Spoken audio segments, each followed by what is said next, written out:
नमस्कार साथियों। हम पढ़ रहे थे राजस्थान और राजस्थान में मृदा और मृदा संरक्षण का एक पार्ट हमने कवर कर लिया। ये नेक्स्ट सेकंड पार्ट है मित्रों। प्रश्न नंबर अपना 51, राजस्थान में जल अपर्दन की समस्या से सर्वाधिक प्रभावित जिले कौन से हैं? तो कोटा, सवाई माधोपुर और धौलपुर। यानी जल अपर्दन की समस्या से सबसे ज़्यादा प्रभावित होने वाले यही जिले हैं, कोटा, सवाई माधोपुर और धौलपुर। यह आरपीसी एलडीसी 2021 में प्रश्न पूछा गया था। जल अपर्दन की समस्या से चंबल नदी बेसिन में कोटा, सवाई माधोपुर, धौलपुर आदि सर्वाधिक है। जलोढ़ मृदा में किस प्रकार के तत्वों की अधिकता पाई जाती है? तो इसमें पोटास और चूना है वो प्रचुर मात्रा में मिलता है जलोढ़ मृदा में चूना और पोटास की अधिकता होती है, जिसके कारण यह अत्यधिक उपजाऊ होती है।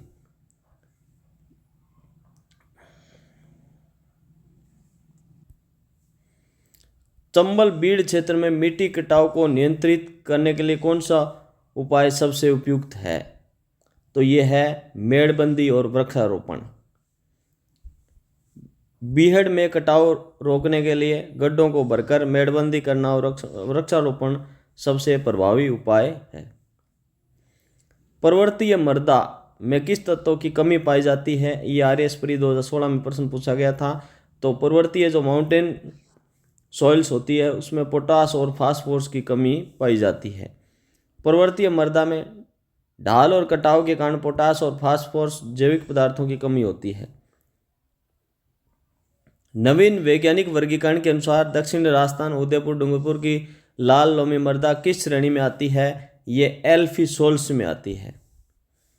एक बार इसको ठीक से समझ लेते हैं।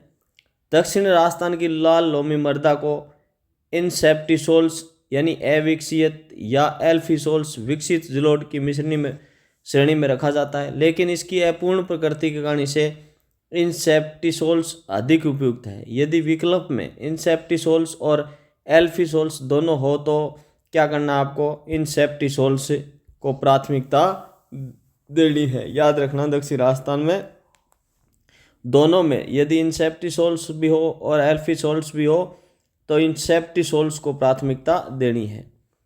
भूरक्षक मेखला का निर्माण मुख्य रूप से किस प्रकार के अपर्दन को रोकने के लिए किया जाता है?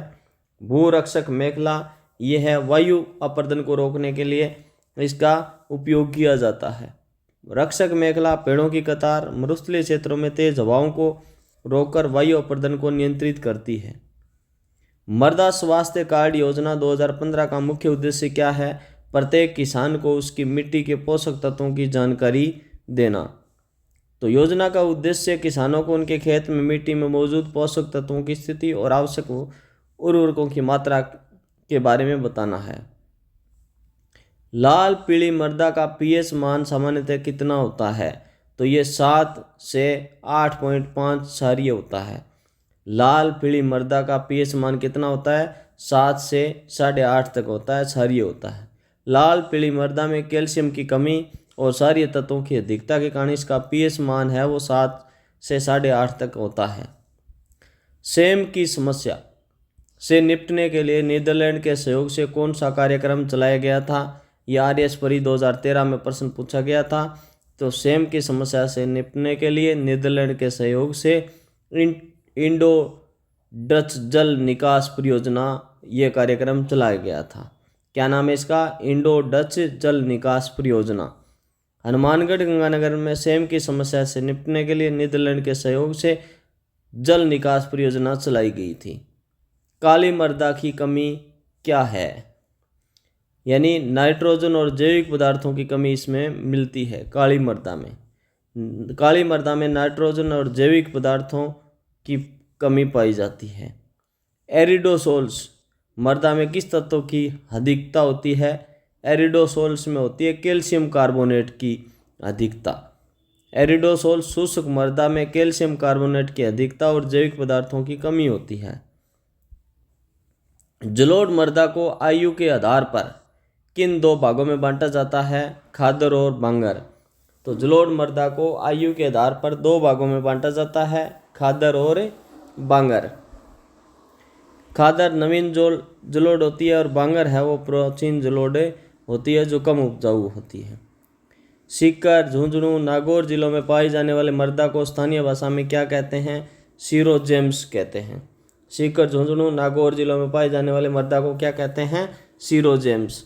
सीरोजेम्स अर्ध शुष्क क्षेत्रों की भूरी रेतीली मृदा है जो इन जिलों में पाई जाती है। मिट्टी में खारेपन की समस्या के समाधान के लिए सिंचाई के किस तरीके का उपयोग किया जाता है? यह है टपकन सिंचाई। खारेपन की समस्या के समाधान के लिए किस पद्धति का उपयोग किया जाता है? यह है टपकन सिंचाई। टपकन सिंचाई में पानी की बूंदें सीधे जड़ों तक पहुंचती है, जिससे पानी का उपयोग बेहतर होता है, लवणों का जमाव कम होता है। राजस्थान में सबसे कम उर्वर मृदा कौन सी है? यह है पर्वतीय मृदा सबसे कम उपजाऊ है। पर्वतीय मृदा पोषक तत्वों की कमी और तीव्र कटाव के कारण सबसे कम उर्वर होती है। अव नाली का अपर्दन का सीधा संबंध किस नदी से है? ये चंबल नदी से है। अपर्दन का मामला आए तो चंबल नदी ही आपको करना है, जिसमें बीड़ क्षेत्र है। कृषि के लिए सर्वोत्तम मृदा का पीएच मान वाली मानी जाती है, तो कृषि के लिए सर्वोत्तम है 6.5 से 7.5 जो पीएच मान होता है। जो उदासीन होती है वो सबसे उपयुक्त होती है कृषि के लिए। अधिकांश फसलों के लिए उदासीन मृदा सर्वोत्तम होती है, जिसका पीएच मान 6.5 से 7.5 के बीच होता है। रेत के टीलों के जमाव से बनने वाली मृदा को किस नाम से जाना जाता है? टिब्बा मृदा कहते हैं। टिब्बा मृदा वह रेतीली मृदा है जो स्तर गतिशील रेत के टीलों के आसपास पाई जाती है।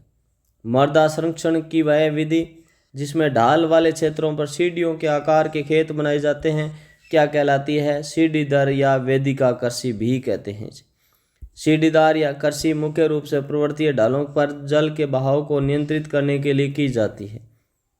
सिरोही जिले में पहाड़ी क्षेत्रों में पाई जाने वाले मृदा का प्रकार क्या है? पर्वतीय या जंगली मृदा। सिरोही अरावली का हिस्सा है। यहाँ की मृदा पर्वतीय या जंगली प्रकार की है। काली मृदा में दरारें पड़ने का कारण क्या है? उच्च कले सामग्री। काली मृदा में कले यानी बारीक कण की मात्रा बहुत अधिक होती है, जो सूखने पर सिकुड़ जाती है और मृदा ये दरारें पैदा करती है। जलोढ़ मृदा की एक अन्य विशेषता यह है कि इसमें पोटाश की मात्रा क्या होती है? पर्याप्त या अधिक होती है। जलोढ़ मृदा में पोटाश पर्याप्त मात्रा में होता है, इसे उपजाऊ बनाता है। लाल लोमी मृदा का रंग लाल क्यों होता है? लो ऑक्साइड क्यों ये उपस्थिति के कारण इसका लाल लोमी मृदा का रंग लाल होता है। लो ऑक्साइड की अधिकता के कारण लाल लोमी मृदा का रंग लाल होता है। राजस्थान में सर्वाधिक क्षारीय भूमि का प्रतिशत किस जिलों में पाया जाता है? पाली जिले में सर्वाधिक क्षारीय मृदा पाई जाती है। पाली में क्षारीय भूमि का प्रतिशत राजस्थान में सर्वाधिक है। काली मृदा किस फसल के लिए सर्वाधिक उपयुक्त है? तो कपास के लिए। काली मृदा अपनी उच्च जल धारण क्षमता के कारण कपास की खेती के लिए सर्वोत्तम मानी जाती है। घग्गर नदी बेसिन में पाई जाने वाली मृदा को स्थानीय रूप से क्या कहते हैं? बग्गी कहते हैं। घग्गर नदी के बेसिन में पाई जाने वाली मृदा को बग्गी या रोही नवीन जलोढ़ भी कहा जाता है। मृदा अपरदन को रोकने के लिए चारागाहों का प्रबंधन क्या कहलाता है? नियंत्रित चराई। नियंत्रित चराई से घास का आवरण बना रहता है जो मृदा को कटने से बचाता है। लाल पीली मृदा के निर्माण में कौन सा कारक सबसे अधिक प्रभावी होता है? तो उच्च तापमान और वर्षा है वो सबसे अधिक प्रभावी होता है लाल पीली मृदा के निर्माण में। लाल पीली मृदा का निर्माण ग्रेनाइट चट्टानों के उच्च तापमान और मध्यम वर्षा में अपक्षय से होता है। राजस्थान में सर्वाधिक उपजाऊ मिट्टी किस क्षेत्र में पाई जाती है? पूर्वी मैदानी क्षेत्र में पाई जाती है। पूर्वी मैदानी क्षेत्र में जलोढ़ मृदा पाई जाती है जो सर्वाधिक उपजाऊ होती है। भूगोलवेत्ता वी.सी. मिश्रा ने अपने वर्गीकरण में राजस्थान की मृदा को कितने भागों में बांटा है? 7 भागों में। जो अलग अलग भूगोलवेत्ता अलग प्रकार बताए हैं, आप कॉलेज लेक्चर में पूछा गया प्रश्न। वी.सी. मिश्रा ने कितने भाग बताए हैं? 7 भागों में बांटा है। भूगोलवेत्ता वी.सी. मिश्रा ने राजस्थान की 7 भौगोलिक प्रदेशों में बांटा था। मृदा की उर्वरता बढ़ाने के लिए जैविक खाद का उपयोग करना क्या कहलाता है? जैविक खेती कहलाता है। जैविक खेती में मृदा की उर्वरता बढ़ाने के लिए रासायनिक उर्वरकों के बजाय गोबर की खाद, कंपोस्ट आदि का उपयोग किया जाता है। अत्यधिक सिंचाई के कारण मिट्टी की ऊपरी परत पर नमक का जमाव होना क्या कहलाता है? ये कहलाता है कैपिलरी क्रिया। अत्यधिक सिंचाई से कैपिलरी क्रिया के कारण भूमिगत लवण ऊपर आकर मिट्टी की सतह पर जमा हो जाते हैं। लाल लोमी मृदा में किस तत्व की कमी पाई जाती है? कैल्शियम और चूना की कमी पाई जाती है। लाल लोमी मृदा में लोह ऑक्साइड और अधिकता के कारण कैल्शियम और चूना और पोटास की कमी होती है। वर्षा जल द्वारा मिट्टी के ऊपरी परत को बहा ले जाने का क्या कहलाता है? ये चादरी अपरदन कहलाता है। वर्षा जल द्वारा मिट्टी के ऊपरी पर वर्षा जल द्वारा, ठीक है, चादरी अपरदन में मिट्टी की ऊपरी उपजाऊ परत जल के साथ बह जाती है। मृदा अपरदन की समस्या से निपटने के लिए किस वृक्ष को लगाना सबसे उपयुक्त माना जाता है? खेजड़ी को माना जाता है। खेजड़ी की जड़ें गहरी होती है। यह मरुस्थलीय क्षेत्रों में मिट्टी को बांधे रखने में अत्यंत सहायक सिद्ध होती है।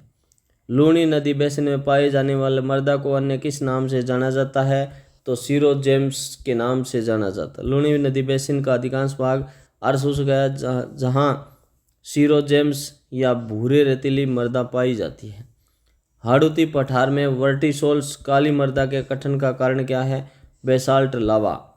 हाड़ौती का पठार निर्माण बेसाल्टिक लावा से हुआ है, जिससे यहाँ काली मृदा पाई जाती है। सर्वाधिक मृदा अपरदन को बढ़ावा देने वाला वानस्पतिक कारण क्या है? अत्यधिक वनोन्मूलन। वनोन्मूलन मृदा को खुला छोड़ देता है, जिससे जल और वायु दोनों प्रकार का अपरदन बढ़ता है। भूरी रेतीली मृदा मुख्य रूप से किस नदी घाटी में पाई जाती है? बनास नदी घाटी में। भूरे रंग की रेतीली मृदा मुख्यतः बनास नदी घाटी क्षेत्र में पाई जाती है। लाल पीली मृदा का पीएच मान 7 से 8.5 तक होने का कारण क्या है? घुलनशील लवणों की उपस्थिति। लाल पीली मृदा में घुलनशील लवणों की उपस्थिति के कारण इसका पीएच मान क्षारीय क्षेत्र की ओर होता है।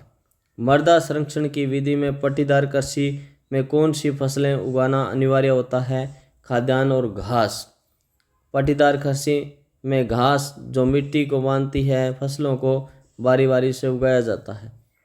प्लीज़ मित्रों, चैनल को लाइक करें, शेयर करें और सब्सक्राइब जरूर करें। बीकानेर जिले में मृदा अपरदन का मुख्य कारण क्या है? वायु अपरदन। बीकानेर मरुस्थलीय क्षेत्र में आता है, जहाँ वायु अपरदन की समस्या मुख्य रूप से है। रिसाव निक्षेप की प्रक्रिया किस मृदा में अधिक होती है, जिससे पोषक तत्व नीचे चले जाते हैं? लाल लोमी मृदा में। लाल लोमी मृदा सरंदर और कम कले वाली होती है, जिससे रिसाव अधिक होता है। मृदा स्वास्थ्य कार्ड दिवस कब मनाया जाता है? 19 फरवरी को। तो यह दिवस 19 फरवरी को मनाया जाता है क्योंकि इसी दिन 2015 में योजना की शुरुआत हुई थी। काली मृदा को सूखने पर क्या कहा जाता है? यह स्वतः जुलाई वाली मृदा होती है। सूखने पर इसमें गहरी दरारें पड़ जाती है, जिससे यह स्वतः जुताई का गुण दर्शाती है। पूर्वी मैदानी क्षेत्र में पाई जाने वाली जलोढ़ मृदा में कौन सा खनिज पर्याप्त मात्रा में होता है? तो पोटास होता है। जलोढ़ मृदा में पोटास पर्याप्त मात्रा में होता है। टोंक, जयपुर, सवाई माधोपुर के कुछ भागों में पाई जाने वाली भूरी मृदा किस फसल के लिए उपयुक्त है? गेहूं और जौ के लिए। बनास बेसिन की भूरी मृदा गेहूं और जौ जैसी रबी फसलों के लिए अच्छी होती है। राजस्थान में मृदा क्षारीयता की समस्या से निपटने के लिए रॉक फॉस्फेट का उपयोग किन जिलों में किया जाता है? उदयपुर और डूंगरपुर में।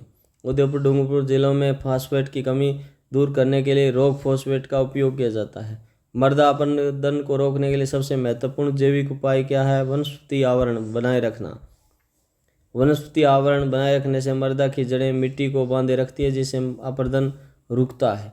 हाड़ौती पठार की काली मृदा को नवीन वैज्ञानिक वर्गीकरण में क्या कहते हैं? वर्टिसोल्स कहते हैं। हाड़ौती पठार की काली मृदा को वैज्ञानिक नाम वर्टिसोल्स है। इस प्रकार मित्रों, मृदा से संबंधित अपने जो सेकंड पार्ट है वो भी कंप्लीट हुआ। आगे का नेक्स्ट वीडियो हम जल्दी लेकर के आएंगे। प्लीज़ दोस्तों, आप किसी भी प्रकार का कोई सुझाव हो तो कमेंट करें, चैनल को सब्सक्राइब करें और अपने दोस्तों के साथ शेयर करें। ओके, थैंक यू दोस्तों।